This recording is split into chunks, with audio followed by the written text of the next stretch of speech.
Present indefinite tense. Present यानी वर्तमान, indefinite यानी अनिश्चित, टेंस यानी काल, वर्तमान अनिश्चित काल।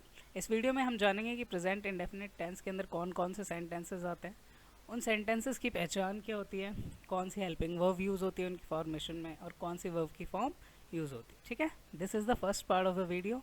Let's move on. Present indefinite tense. Present indefinite tense के सेंटेंसेस की पहचान होती है कि उन वाक्यों के अंत में ता है, ती है, ते है आता है, हेल्पिंग वर्ब डू या डज। मगर एक बात हम याद रखेंगे कि डू या डज सिंपल सेंटेंसेस में यूज़ नहीं होता, और इसके बारे में अभी हम आगे और बात करेंगे। वर्ब की फर्स्ट फॉर्म यूज़ होती है। तो इससे पहले कि हम आगे की फॉर्मेशन और सेंटेंसेस बनाने स्टार्ट करें, कुछ चीज़ें हमारे लिए जानना इंपॉर्टेंट है, तो चलिए जानते हैं। फर्स्ट पर्सन क्या होता है? आई, वी। आई सिंगुलर यानी एक वचन, वी प्लूरल यानी बहुवचन। Second person you, you is considered to be plural यानी बहुवचन समझा जाता है इसको। Third person he, she, it, they, any name etcetera. Any name और एनी नेम्स भी हो सकता है। He, she, it singular, they plural, any name singular, और अगर एक से ज़्यादा नाम हो तो प्लूरल। ठीक है, ये याद रखेंगे आप। तो एक नोट है, आप ध्यान देंगे कि we do not use do does in simple sentences, instead we use S, E S with third person singular subjects. मतलब जैसे कि मैंने अभी पीछे आपको बताया था कि हम सिंपल सेंटेंसेज में डू या डस का यूज़ नहीं करते, तो फिर क्या यूज़ करते हैं? सिंपल सेंटेंसेज में हम वर्ब्स के साथ एस या ई एस यूज़ करते हैं, और वो भी सिर्फ उन सेंटेंसेस के साथ जिनका सब्जेक्ट क्या होता है? Third person singular. ठीक है, we use E S with verbs ending on S, S H, C H, X, O. तो हम ई एस किसके साथ यूज़ करते हैं? उन वर्ब्स के साथ जो कि S, S H, C H, X और ओ पे ख़त्म होती हैं।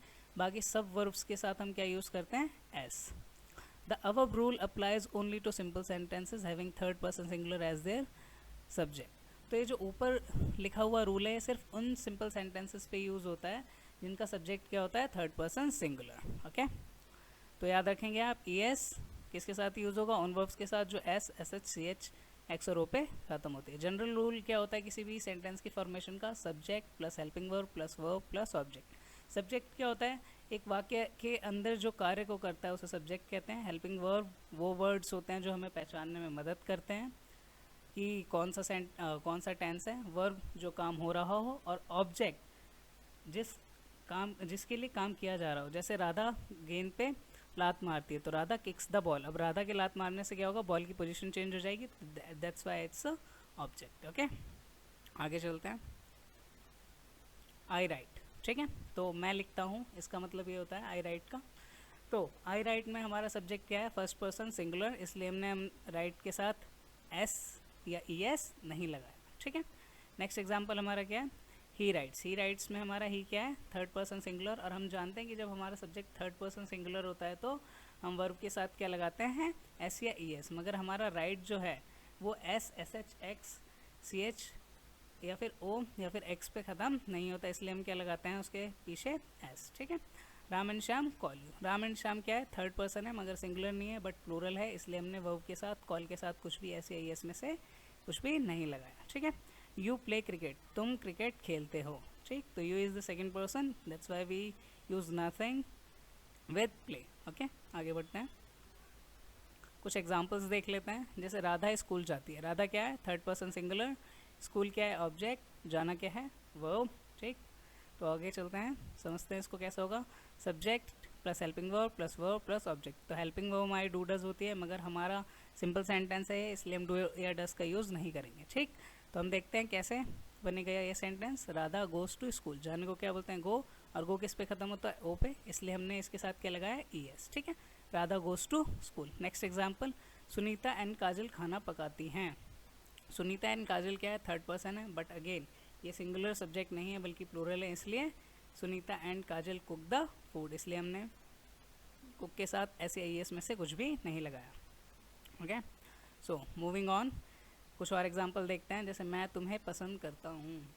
मैं यानी आई, पसंद करना यानी लाइक, किसे? तुम्हें यानी यू, आई लाइक यू। ठीक है, आई फर्स्ट पर्सन सिंगुलर, इसलिए लाइक के साथ कुछ भी हमने एस या ई एस में से नहीं लगाया। कुत्ते गली में भौंकते हैं। Dogs bark in the street. Sumit पतंग उड़ाता है। Sumit flies the kite. ठीक है, सुमित थर्ड पर्सन सिंगुलर, और फ्लाई FLY पे एंड होता है। तो जो भी आप याद रखेंगे कि जो भी वर्ब्स हमारी वाई पे एंड होती है उसके साथ हम एस या एस जब हमें लगाना होता है तो हम आई के साथ लगाते हैं, ठीक है, IES। ओके क्लियर, वाई को रिप्लेस करके हम IES लगाते हैं। Okay clear.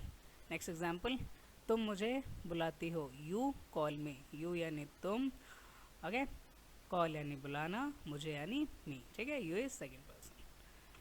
हाँ, अपने आप को टेस्ट करिए, आपने कितना सीखा।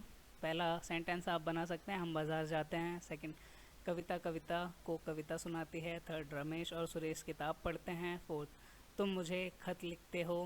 फिफ्थ, मेरी दादी मुझे कहानियाँ सुनाती हैं।